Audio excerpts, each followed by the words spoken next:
E olha só, nação, Renata Fã e o Ronaldo exaltaram demais aí o trabalho do técnico Felipe Luiz no Flamengo. Tem informação importante sobre renovação de contrato no Mengão e o Flamengo comprando o jogador. Vamos juntos analisar todas essas informações na tarde desta terça-feira, mas faz o seguinte, dá aquela moral deixando o seu like. Se você não é inscrito aqui no canal Meu Mengão React, se inscreva e ative o sino das notificações.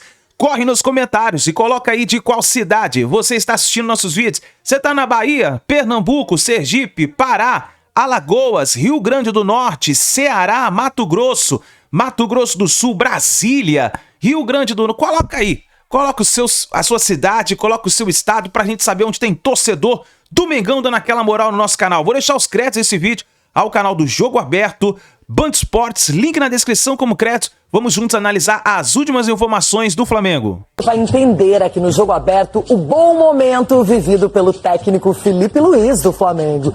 Falando em futebol carioca, Vasco e Fluminense se concentram na Copa do Brasil. O Botafogo aproveita o tempo livre de treinamentos para se adaptar ao seu novo treinador. E no Mengão, a perspectiva é por recuperar jogadores visando o clássico de volta contra o Vasco.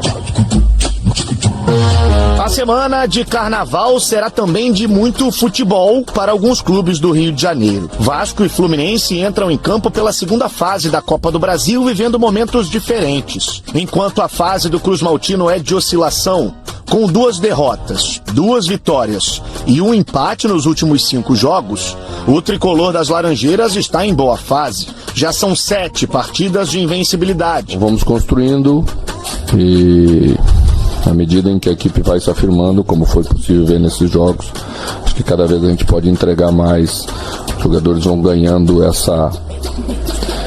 esse lastro de equipe bem postada em campo, vai criando dificuldade para os adversários. Na próxima quarta-feira, no entanto, o campeonato é diferente. Pela Copa do Brasil, o Fluminense vai até o Rio Grande do Sul enfrentar o Caxias. E como goleou o Volta Redonda no último fim de semana pelo Cariocão, a tendência é que Mano Menezes mande a campo o time titular. O elenco do Fluminense é um bom elenco. É um elenco que permitirá ao treinador fazer várias escolhas diferentes de maneira de jogar, de ter alternativas para jogos diferentes. Do lado vascaíno, a Copa do Brasil trouxe um adversário que já é conhecido, o Nova Iguaçu. O duelo será no estádio Newton Santos e a tendência é que Fábio Carille comece com força máxima, apesar de ter que reverter a desvantagem diante do Flamengo no próximo sábado pelo Campeonato Carioca. Vale lembrar que, para o duelo da próxima quarta-feira, um empate leva a decisão para os pênaltis. Para avançar à próxima fase, será necessário vencer. É uma equipe que já fez um bom campeonato ano passado, sendo vice-campeão estadual. Muitos jogadores do ano passado continuam. Se eu não me engano, tinha 7 jogadores nesse jogo contra o Vasco, que permaneceram do ano passado. Mas a gente tem que olhar para nós, estudar bastante estratégia e passar tudo para os nossos jogadores bem passado da parte ofensiva e defensiva para que eles possam desenvolver dentro de campo. O Flamengo terá a semana inteira livre, apenas para treinamentos. Os jogadores ganharam folga na última segunda-feira e se reapresentam nesta terça pela manhã. Este período sem jogos será importante para alguns jogadores melhorarem o condicionamento físico e para outros estarem aptos para jogar. No caso do uruguaio Nico de la Cruz, a tendência é que desta vez ele comece o duelo do próximo sábado. Já o atacante Juninho ainda se recupera de um edema na coxa. Teve um corte no pé. Com um corte no pé, ele não conseguia vestir chuteira e nem o tênis. Se um jogador não consegue colocar um tênis ou colocar uma chuteira, ele não pode correr. Se ele não corre, ele descondiciona. Você falou em técnico, eu também por aqui, e eu quero abordar o assunto Felipe Luiz. Recentemente começou a carreira e vem de uma invencibilidade. É o técnico que menos vezes perdeu na sequência de partidas, entre todos aqui. Espetacular. Sob o comando do técnico Felipe Luiz, o Flamengo está sem perder há 21 jogos. São 15 vitórias e 6 empates desde 20 de outubro do ano passado. Essa é a maior invencibilidade do país, que dura desde o duelo contra o Corinthians pela semifinal da Copa do Brasil. Quando eu jogava, eu sempre pensava que o Flamengo ele tem uma característica única. A torcida ela exige um certo tipo de futebol, que seja apresentado um certo tipo de futebol que não vale só vencer.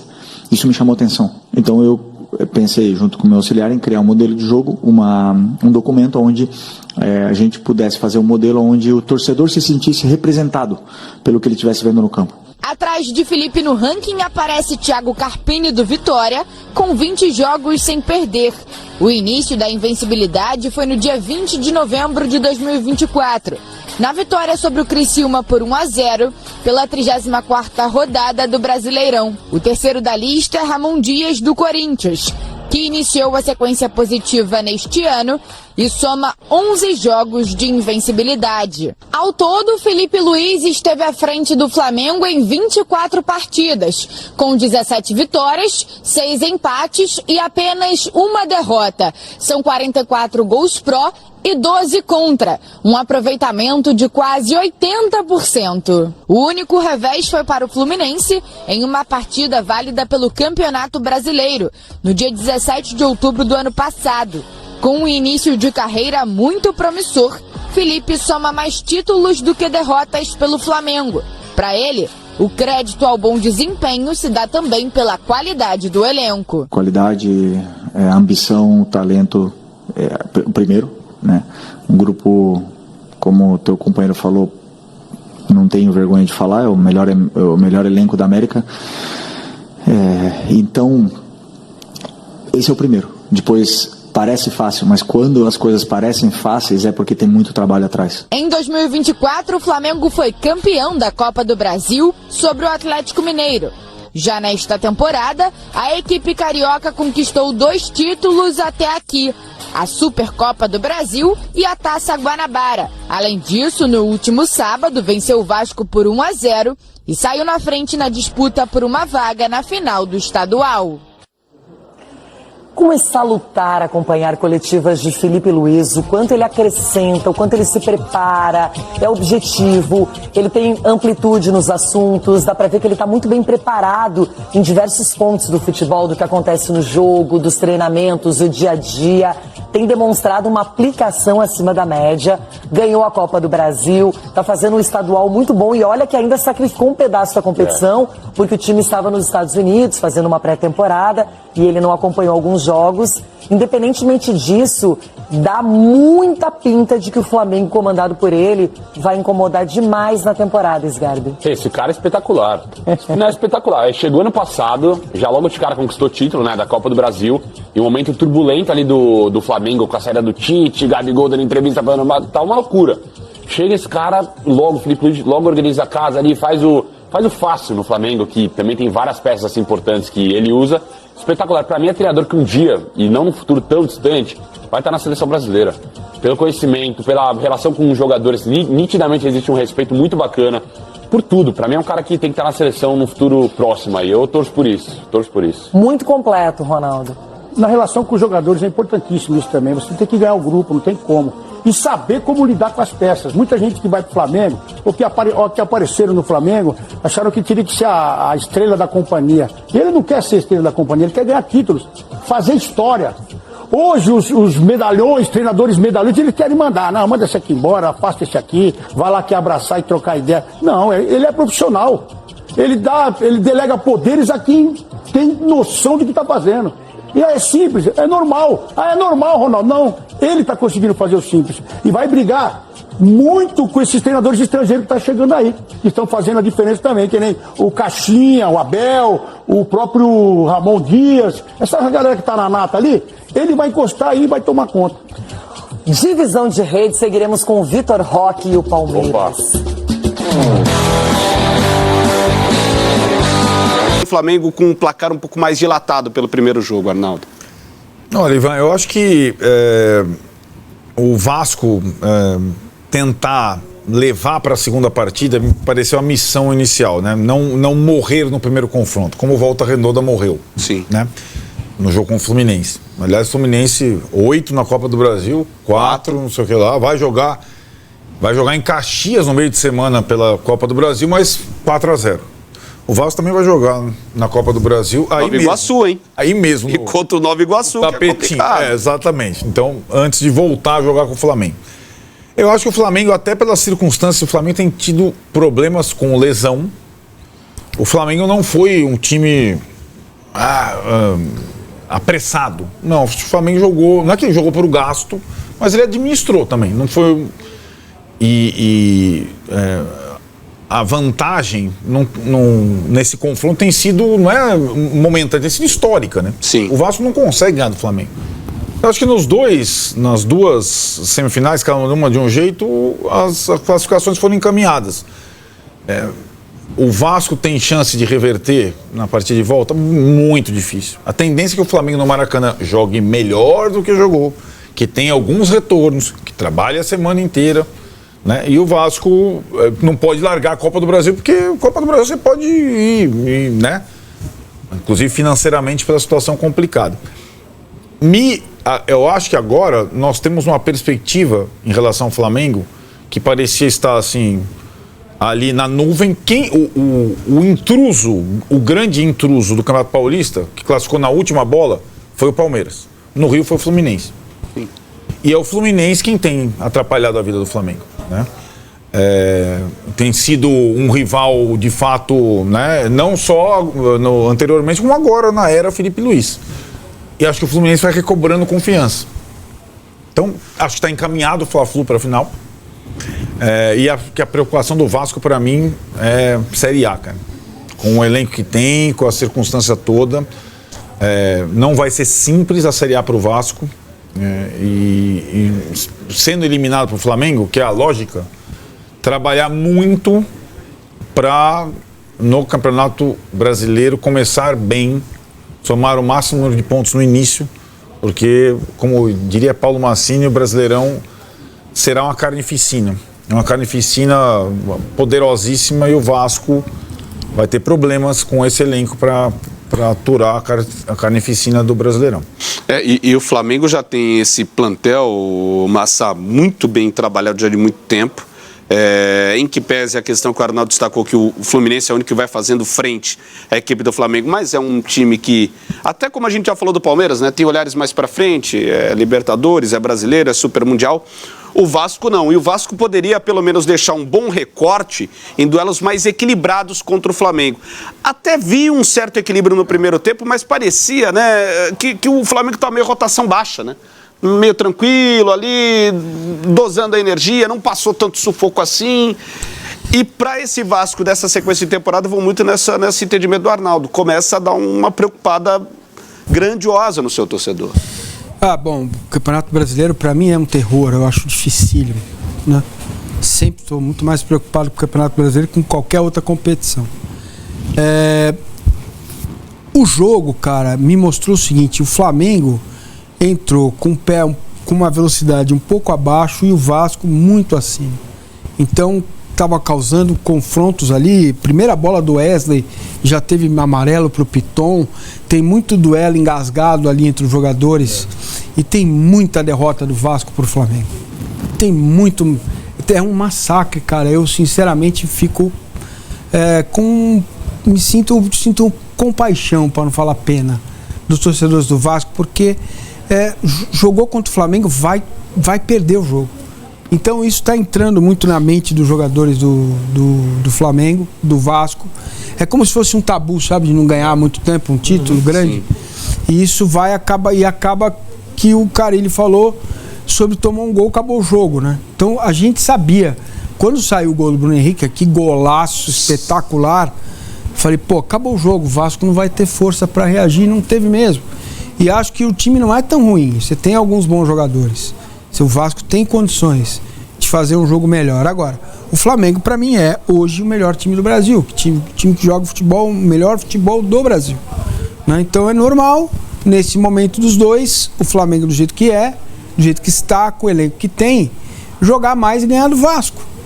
Agora, isso é algo que precisa ser medido e eu tenho que tomar muito cuidado com o que eu vou falar agora, porque é entender se o Vasco vai conseguir, num tempo próximo, voltar a ser aquele Vasco protagonista. Eu tenho dúvidas sobre isso. Isso me preocupa muito. Eu gosto muito da instituição. Acho que o Vasco tem uma pegada social, poucos clubes têm. Tem escola em São Januário. Eles têm né, um olhar assim muito interessante para aquela comunidade do entorno. Gostaria muito que o Pedrinho tivesse sucesso como presidente da associação. Quer ter uma confusão com o SAF. Cara, é um negócio, deve pra caramba. Olha, recuperação judicial. É um lugar, cara, é um buraco, é um balaio duríssimo de se colocar a mão, cara. E acho assim que o Vasco, o Pedrinho, eles vão ter que buscar uma solução meio que dentro da própria comunidade para sair desse lugar, sabe? Do seu próprio povo, porque dificilmente vai vir alguém de fora, um Marinax desse, um Duralex aí, qualquer desses aí, um milionário desse aí que não entenda o Vasco.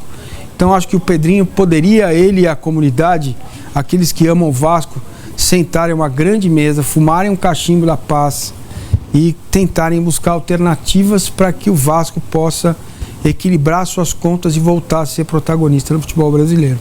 Para a gente fechar, que a gente ainda tem alguns minutinhos de programa, temos que falar do Bruno Henrique, hein? 99 gols com a camisa do Flamengo. É um jogador que é muito habilidoso, mas se a gente for comparar com outros grandes jogadores dessas últimas gerações, Arrascaeta, Gabigol, o próprio Pedro, pode não ter a mesma qualidade desses jogadores, ou enfim, o mesmo refino, mas é um jogador que tem uma identidade muito grande e todos os momentos decisivos esse cara participa e é uma peça fundamental. É impressionante como o Bruno Henrique casou bem com o Flamengo e é um cara que gosta de jogo grande, gosta de jogo pesado. Os caras já estão na história do clube. A gente tem sempre muita dificuldade de ficar comparando com os caras do passado, que foram grandes jogadores, fizeram grande história, mas ele é daqueles que certamente vão estar ali numa galeria de gigantes mesmo do clube. São 21 gols em clássicos, isso não é brincadeira. Aqui em São Paulo a gente tem o Zidanilo, né? O Danilo, como um cara que fazia muito gol em clássico, ele tem 12, ele do Corinthians, 12. O Bruno fez 21, sendo 10 quase no Vasco. Fez 10 no Vasco. Então, talvez a gente, quando ele for embora, quando ele parar de jogar, aí você vai olhar para trás e você vai falar, acho que são 14 títulos, ele e o Arrascaeta, 13 ou 14 e tal. Esses caras a gente vai ter um pouco mais de noção quando para. Aí você olha para trás e fala, meu Deus, esse cara fez tudo isso mesmo? Porque você começa a comparar com um monte de jogador novo, que não tem história nenhuma, os números pequenos e tal. Então, realmente é incrível. Eu fui até procurar, porque eu fico ali, toda vez eu vejo gol do Bruno Henrique contra o Vasco, não é possível. Quantas coisas? Aí 10 gols no Vasco, 21 em clássicos. Realmente é um cara histórico, teve muito problema, teve aquele problema grave no olho, foi para a Alemanha para ver, foi para os Estados Unidos para olhar, poderia ter parado a carreira, problema sério lá, acho que na retina, uma bolada que ele toma ainda no Santos, e aí se recuperou de uma lesão gravíssima no joelho. Que estourou todos os ligamentos. E ficou um tempão fora também, e vale a pena lembrar. Nível, era uma dúvida, né? Sim. Você vê que do Zico, aliás, né? Ô, Zico, parabéns. Você vê que a compleição física dele ajuda. Exato. Ele é leve, né? Tá aí, nação, então, as últimas informações do Flamengo, Bruno Henrique sendo muito elogiado aí pela imprensa esportiva, né? Agora é o seguinte, o Flamengo está renovando o contrato com o jogador Éric Pulgar, 3 anos de contrato com aumento salarial, o contrato vai até o final de 2028, e o Flamengo está também exercendo a função de compra do jogador Plata. O Flamengo tinha feito contrato juntamente aí com os representantes do jogador, o jogador cumpriu aí os quesitos do contrato, e agora o Flamengo exerce a função de compra dos 50% dos direitos do jogador, juntamente ao time do Catar, onde o Gonzalo Plata foi contratado, né? Então é isso daí. O Mengão fazendo as suas movimentações aí nos bastidores nesse carnaval, e o Flamengo começou a sua preparação para a partida contra o Vasco, a partida de volta que acontece pelas semifinais do Campeonato Carioca. Assim que a gente tiver mais informações e notícias do Flamengo, nós vamos trazendo aqui pra vocês pra gente analisar junto, tá bom, nação? Muito obrigado por você estar aqui até o final do vídeo. Não se esqueça de dar aquela moral deixando o seu like. Se você não é inscrito aqui no canal Meu Mengão React, se inscreva e ative o sino das notificações. Assim sempre você vai receber todas as informações do Flamengo, tá bom? Um grande abraço, um ótimo dia pra todos vocês e a gente se vê daqui a pouquinho no próximo vídeo.